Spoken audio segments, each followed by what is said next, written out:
Kapag may aligasyon ng katiwalian, maling pamamahala o pang-aabuso ng kapangyarihan ng mga opisyal at ahensya ng gobyerno, pwede itong imbestigahan ng Senate Committee on Accountability of Public Officers and Investigations o mas kilala bilang Blue Ribbon Committee.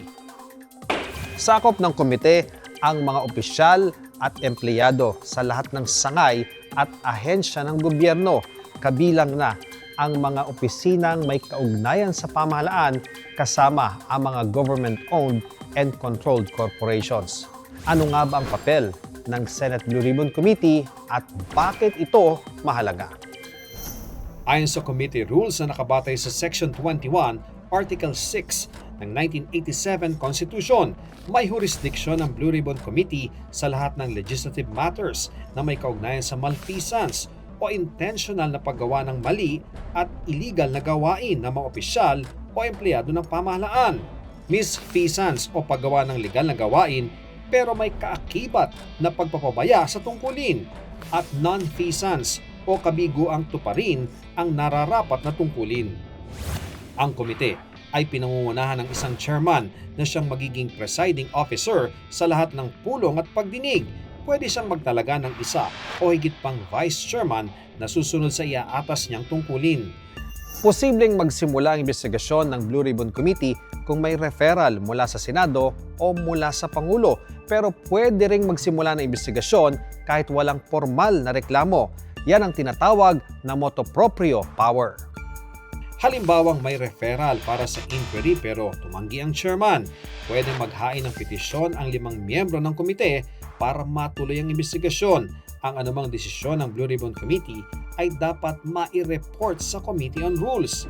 Sakali namang may objection o kumbestiyon sa jurisdiction ng komite, kailangan muna itong iresolba ng Blue Ribbon Committee bago nila ituloy ang investigasyon. Kung may quorum at majority ng mga miyembro ang bumoto pabor sa inquiry, mapapawalang bisa ang objection at itutuloy ang pagdinig. Pero hindi gaya ng regular na korte ang Senate Blue Ribbon Committee dahil ang layunin nito ay hindi para magparusa, kundi maging in aid of legislation. May 2 posibleng maging bunga ang pagdinig ng Senate Blue Ribbon. Una, rekomendasyon para baguhin o amyendahan ang mga kasalukuyang batas na may kinalaman sa investigasyon. At ikalawa, rekomendasyon sa Department of Justice o sa Office of the Ombudsman para imbestigahan o sampahan ng kaso ang mga lumabag sa batas.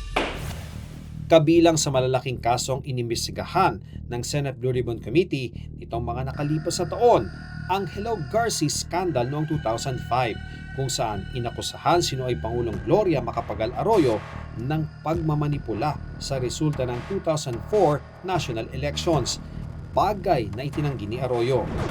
I am sorry. Ang NBN-ZTE deal noong 2007, kung saan na-award ng umano'y maanumalyang $329 million contract sa Chinese firm na ZTE para sa National Broadband Network.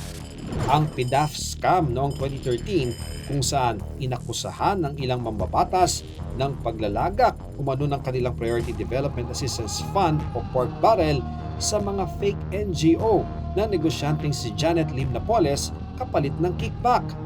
At ang Dengvaxia controversy ng Department of Health, kung saan naturukan ng dengue vaccine ang mga pasyenteng hindi naman dapat tumatanggap nito.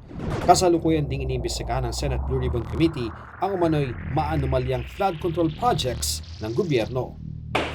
Mahalaga ang Senate Blue Ribbon Committee dahil nagsisilbi itong bantay ng gobyerno kontra korupsyon, kaya mahalaga rin na ang mga nakaupo walang kinikilingan at walang bahid ng katiwalian. Ako po si Ian Cruz para sa GMA News.